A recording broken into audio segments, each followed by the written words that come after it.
We were supposed to get a face-to-face briefing with the Secret Service snipers whenever they arrived, and that never happened. We had no communication with the Secret Service. Members of a local SWAT team assigned to protect Donald Trump the day of the assassination attempt now say the Secret Service never met with them face-to-face. They spoke to ABC News about the lack of action after a local sniper texted about someone suspicious. We had a text group between the local snipers that were on scene. I had sent those pictures out to that group and advised them of what I noticed and what I'd seen. Over an hour and a half before the rally started. Of work as a sniper, not just in special operations, but when I was a private military contractor, like what the Secret Service does. Hillary Clinton and Joe Biden, they came to Iraq and I was providing security for them at like the Secret Service level. There's so many catastrophic failures that happen. In order for all those things to line up, it's like instead of Trump giving that speech that day or yesterday, he should have played the lottery for like the billionaire jackpot. So many catastrophic failures, not just from like the Secret Service aspect, but the local police, SWAT, videos that I saw of the Secret Service agents that were that jumped on Trump initially, they were asking questions like, what do we do or what are we doing? That's one thing that's what you train for. For that even to have to be asked, it's beyond me. It's been a few weeks since the assassination attempt on former President Donald Trump. And while the mainstream media has largely moved on, more and more details are emerging that makes this incident look suspiciously like an inside job. Check out this video from Benny Johnson that reveals some shocking new footage.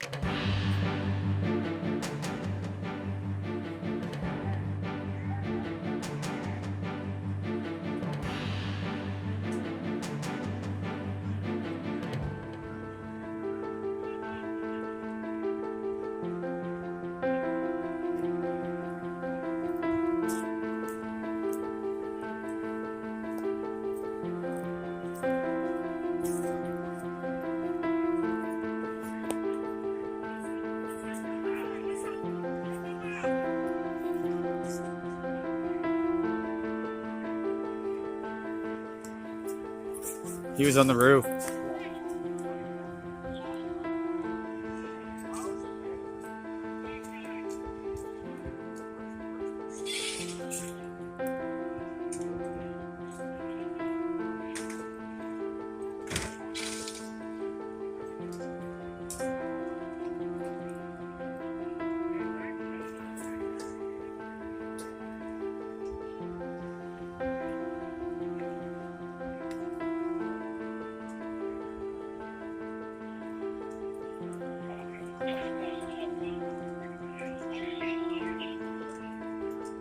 One seriously injured, I just heard on the cops' radio.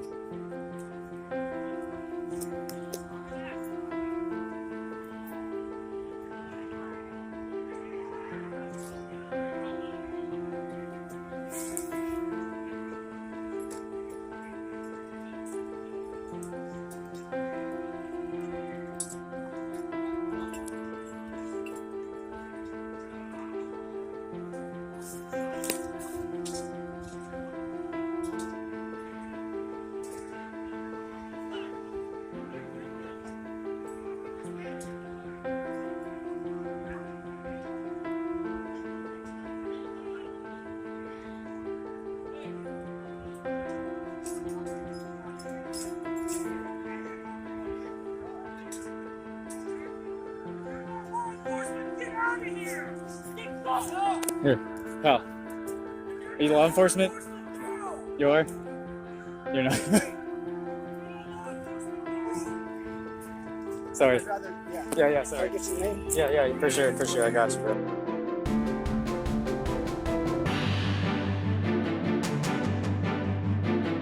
Wow, unbelievable. So this new footage shows that police surrounded crooks with weapons drawn, that they were clearing people from the area, clearing witnesses probably, and yet Trump was allowed to remain on stage while all of this happened. Did they allow him to take these shots? It's looking more and more like they put a hit on the president and the Secret Service had full knowledge that it was going to happen and did absolutely nothing. If God didn't turn his head, we would be in all-out chaos right now. And I assume that's what the powers that be wanted. And in fact, there were very few Secret Service agents there that day. Most were from DHS or other departments and assigned there by Mayorkas. If the Fed who took the info from the Pennsylvania cops didn't relay it up to Trump's actual Secret Service team, you have to ask who they were and why they withheld critical information. Something needs to happen to the people who allowed this to happen. Now let's take a look at this detailed report from ABC News, which offers some incredible insights into the assassination attempt and the response by law enforcement. Now to an ABC News exclusive on the assassination attempt on former President Trump. For the first time, we're hearing from members of the Pennsylvania SWAT team that took up positions to defend the former president. ABC News senior investigative correspondent Aaron Katursky has the latest. I remember standing in the parking lot and talking to one of the guys, and we just became part of history, and not in a good way. The SWAT team from Beaver County, Pennsylvania knew something about the scrawny young man seemed off. He can be seen in this video obtained by ABC affiliate WTAE skulking around former President Trump's rally. Text messages between local snipers show they noticed Thomas Matthew Crooks at 4:26 p.m., nearly 2 hours before the attempted assassination that would injure Trump, kill a man, and severely hurt 2 others. "You see me go out with my rifle," one of the snipers texted, "so he knows you guys are up there." By 5:14 p.m., they grew suspicious. He was looking up and down the building and just wandering around, and it just seemed out of place. Greg Nichols snapped these photos of the shooter. We had a text group between the local snipers that were on scene. I had sent those pictures out to that group and advised them of what I noticed and what I'd seen. What do you think is transpiring once you send in what you've sent in? I assumed that there would be somebody coming out to, speak with this individual or, find out what's going on. So how do you know if Greg's concerns about crooks are being relayed properly? We don't. We have to assume that when he put that information out to command, that command took that information and did something with it. We don't know if they did. None of the concerns appears to have reached members of Trump's Secret Service detail. The Washington Post reports they've complained they were never made aware of the warnings. In their first public comments about the assassination attempt, members of the Beaver County SWAT team described to ABC News what they consider to be failures of planning and communication that would prove catastrophic. We were supposed to get a face-to-face briefing with the Secret Service snipers whenever they arrived, and that never happened. So I think that was probably a pivotal point where I started thinking things were wrong, because that never happened, and we had no communication with the Secret Service. You had no communication with the Secret Service at all on that Saturday? No, not until after the shooting, I believe. Yeah. And by then? It was too late.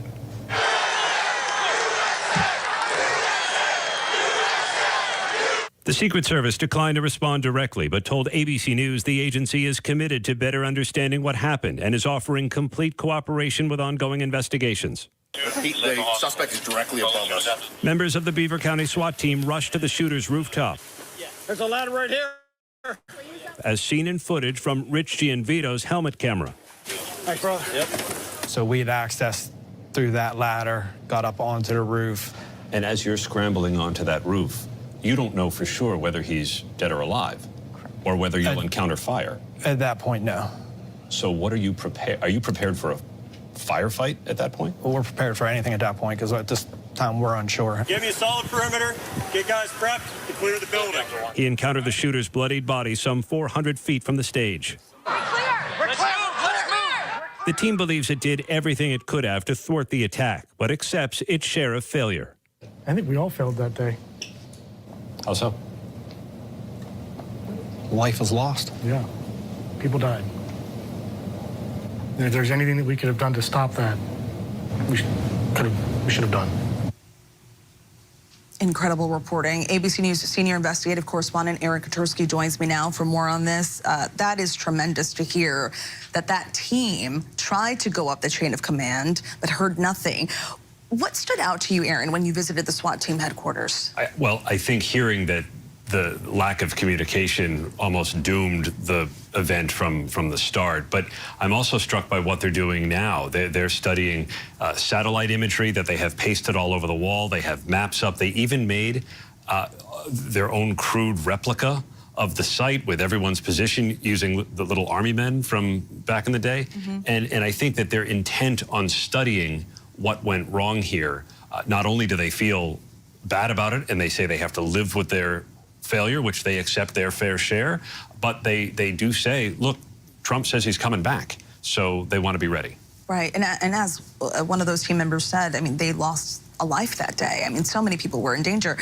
And as you just mentioned, Trump says he plans to hold another rally in Western Pennsylvania soon. What are some of the changes that are being made when it comes to communication and coordination between Secret Service and law enforcement? You have to imagine that the Secret Service is going to make sure there's an open line of communication with local SWAT teams that are always part of a protective detail. The Secret Service relies on local law enforcement partners for all of its events. And look, the Secret Service guards, what, 7,500 events a year?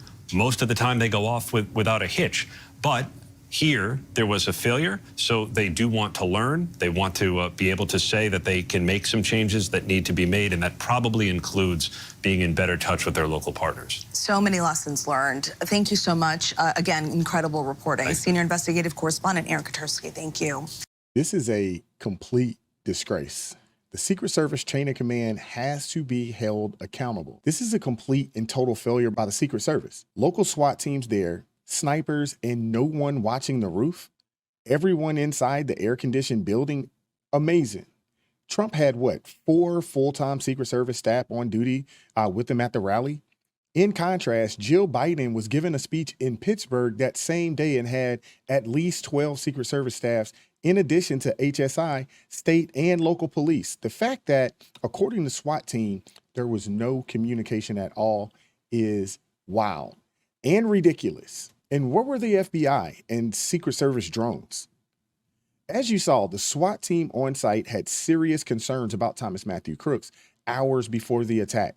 Despite noticing suspicious behavior and sending multiple alerts up the chain of command, nothing was done to neutralize the threat. Why did the command not put a halt to the speech immediately? The SWAT team observed Crooks skulking or lurking around the rally.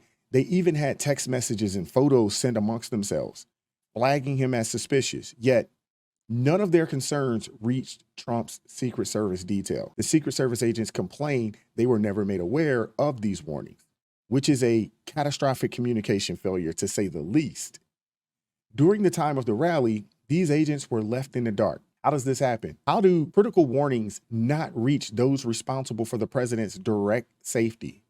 It looks more and more like someone wanted this to happen. Imagine being on that stage, completely unaware that your life is in immediate danger because the people tasked with protecting you weren't informed about a known threat. The SWAT team members themselves said they had no face-to-face briefing with the Secret Service, a crucial step that should have happened but didn't. They had no communication with the Secret Service until after the shooting, and by then it was entirely too late. This has conspiracy written all over it. Someone held that information and refused to relay it up the chain of command. This is crazy, but let me know what you think. Like, share, subscribe to the channel. Drop me a comment down below. I appreciate all the love and support. Consider joining the ARP family. It supports me, the team, the channel, gives us the ability to do this on a day-to-day basis. Keep God first in your life. Stay prayed up, and I'm gonna catch up with you all next time. Peace.